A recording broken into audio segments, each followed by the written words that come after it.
people in the world. But if you get to meet me, I'm weird. I like weird. And this is an old poem, but I like it a lot. It was the first one that I actually memorized. So. It's about ethnic studies. Anybody support ethnic studies here?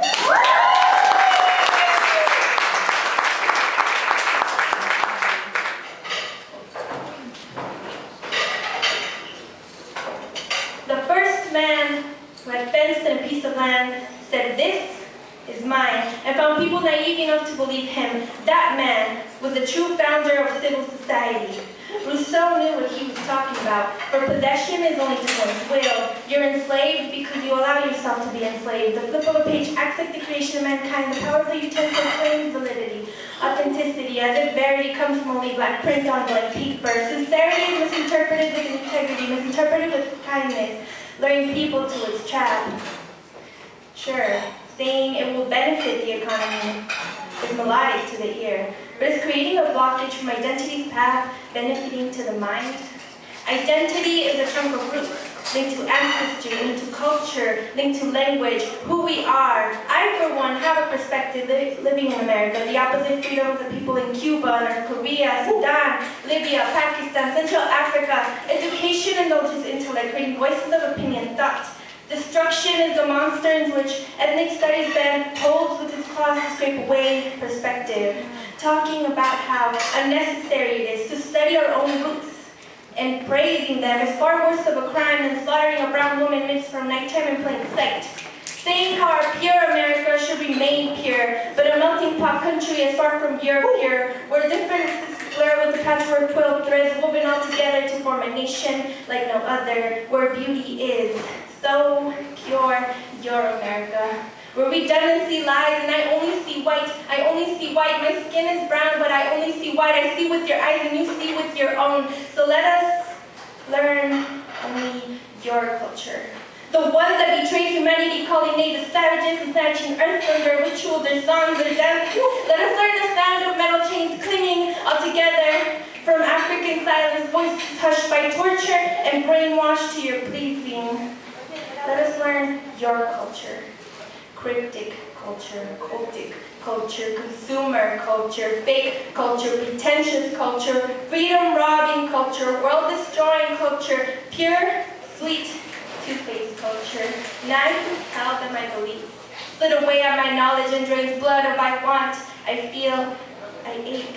Lost written on paper do not reflect virtue. Credulous readers are only weak prey. And to the true founder of civil society, I say this: beware of listening to this imposter. You are undone if you once forget that the fruits of the earth belong to us all, and the earth itself to nobody. Woo!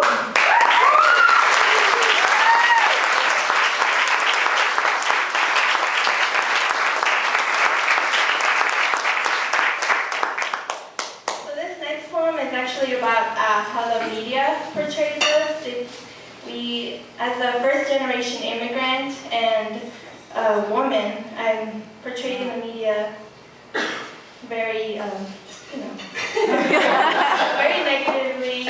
So, it's about that. This is called First Impressions.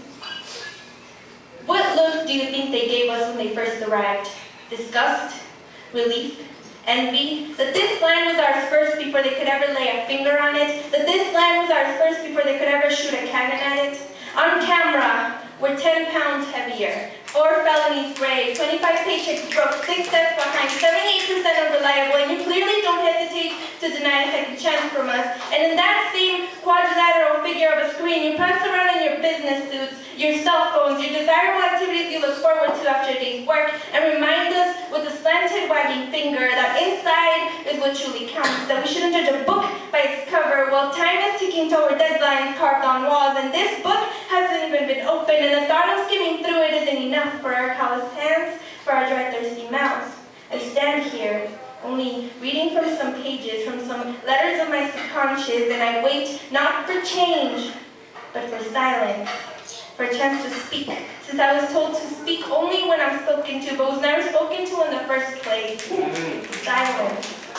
For the underprivileged, the underknown, the overwhelmed and the overtaxed, both mentally and physically, the ones without in their magic powers to turn empty cupboards into warm-cooked meals, the drenched with battle scars, and the dermal swathes of young and old, who rather take their lives first before harming someone else the same way they were, the ones who fought and didn't win, the ones I thought would stick around longer than me, the more deserving and the peace of mind among broken dreams, the exhausted voices and the ones who left without looking back.